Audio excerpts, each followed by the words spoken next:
দেশের সাম্প্রদায়িক সম্প্রীতি বিনষ্ট করতে যারা ষড়যন্ত্র করছে তাদের বিচার হবে বলে জানিয়েছেন অ্যাটর্নি জেনারেল মোহাম্মদ আসাদুজ্জামান। দুপুরে চট্টগ্রামে বাংলাদেশ হিউম্যান রাইটস ফাউন্ডেশনের ১৫তম প্রতিষ্ঠা বার্ষিকী ও চতুর্থ সম্মেলনে যোগ দিয়ে একথা বলেন তিনি। অভিযোগ করেন, দেশে হিন্দু ধর্মাবলম্বীদের নিরাপত্তা নিশ্চিত করা হলেও একটি পক্ষ ষড়যন্ত্র করে সম্প্রীতি নষ্টের পায়তারা করছে। বিগত সময়ে আওয়ামী লীগ গণতন্ত্রের নামে মানুষ হত্যা করেছে, বিচার বিভাগকে প্রশ্নবিদ্ধ করেছে বলেও মন্তব্য করেন অ্যাটর্নি জেনারেল।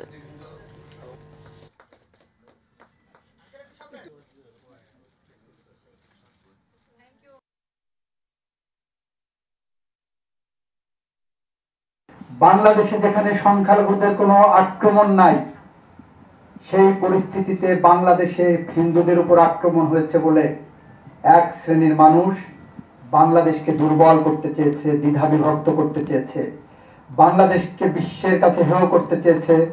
আজকে সময় হচ্ছে বাংলাদেশের প্রতিটি মানুষ তার প্রতিটি ইঞ্চিতে দাঁড়িয়ে আমরা দ্ব্যর্থহীনভাবে বলতে চাই, আমরা সকল প্রকার ষড়যন্ত্রের জাল ছিন্ন করে বাংলাদেশকে এমন একটি বাংলাদেশে নিয়ে যাব যেখানে ন্যায় বিচার, বাক স্বাধীনতা, কথা বলার স্বাধীনতা, চিন্তার স্বাধীনতা নিশ্চিত করা হবে।